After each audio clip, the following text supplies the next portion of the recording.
Maintenant, on va traiter trois cas spéciaux concernant le coefficient de réflexion. Alors, on sait que cet axe, c'est l'axe des résistances. Il varie de 0 jusqu'à l'infini et son centre, c'est 1. Donc, lorsque z est égal à 0,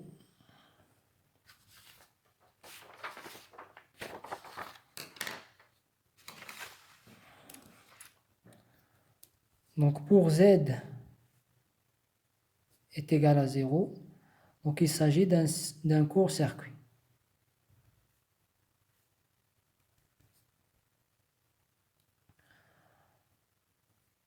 Et le coefficient de réflexion est égal à combien?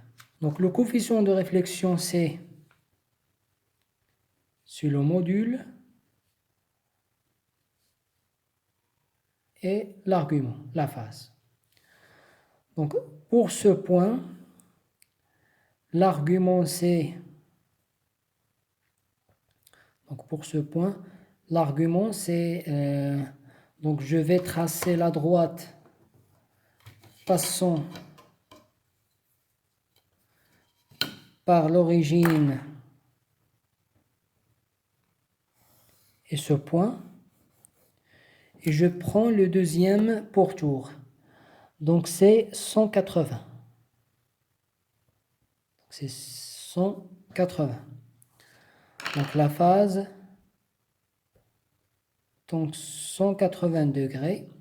Le module de coefficient de réflexion, cette distance-là, de l'origine à ce point, c'est le rayon de ce cercle. Est égal à 1 si je fais la mesure sur le coefficient de réflexion. C'est la limite du coefficient de réflexion. Donc est égal à 1. Comme vous le voyez ici. Donc est égal à 1. Donc module 1 et argument 180. Donc c'est 1 l'exponentielle g pi. On sait que l'exponentielle gp c'est moins 1. Donc gamma est égal à moins 1. Donc pour un court-circuit, gamma est égal à moins 1. Donc l'interprétation physique de ce moins 1, c'est, donc ici nous avons notre ligne de transmission, un court-circuit. Donc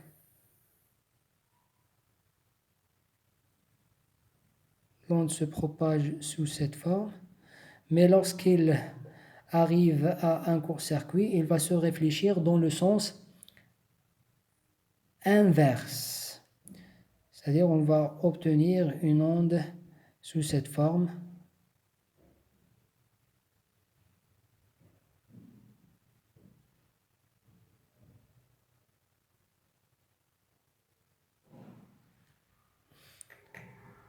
C'est-à-dire la partie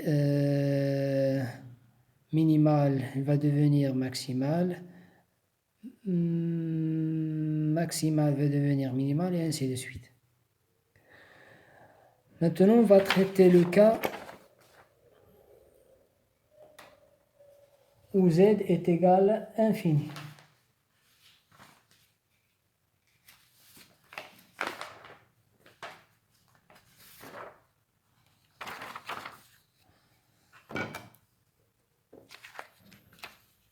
Donc, pour z est égal à infini, donc c'est ce point-là. Donc ce point. Donc z égale infini. Le coefficient de réflexion, donc l'argument droite passant par l'origine et ce point infini. Donc c'est 0. Donc pour l'angle du coefficient de réflexion, c'est 0. Et le module du coefficient de réflexion, c'est toujours le rayon, c'est-à-dire 1. Donc, le coefficient de réflexion est égal module 1, l'exponentielle g 0 degré, qui est égal à 1. Donc, gamma est égal à 1. C'est-à-dire nous avons une réflexion totale de notre énergie ou bien notre information à délivrer par le générateur. Donc ici, l'interprétation physique, c'est que nous avons un circuit ouvert. Ici, le générateur. Donc, si l'onde se propage de cette façon, donc lorsqu'il arrive à une charge ouverte, elle va se réfléchir dans le même sens, c'est-à-dire positive sous cette forme.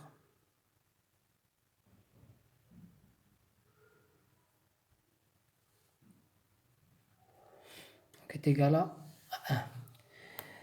Le dernier cas spécial, c'est l'origine. Donc à l'origine, nous avons Z est égal à 1.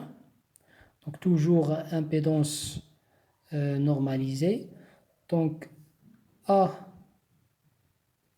l'origine, c'est-à-dire au centre de la bague, Z est égal à 1.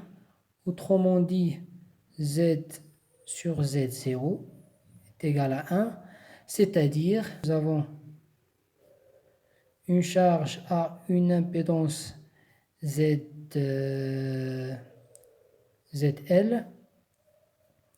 qui est égale à l'impédance caractéristique de la ligne.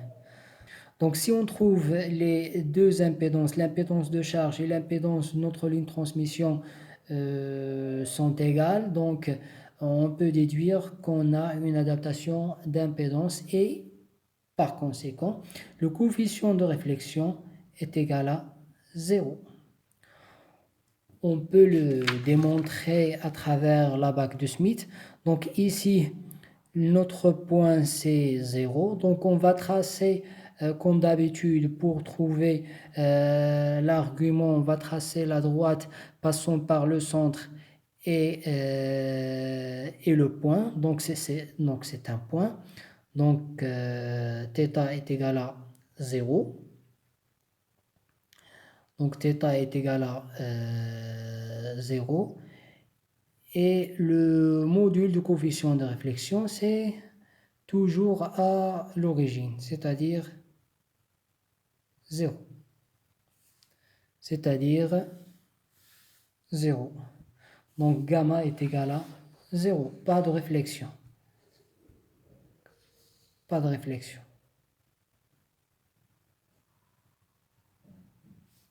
On dit qu'on a une adaptation d'impédance. Donc, adaptation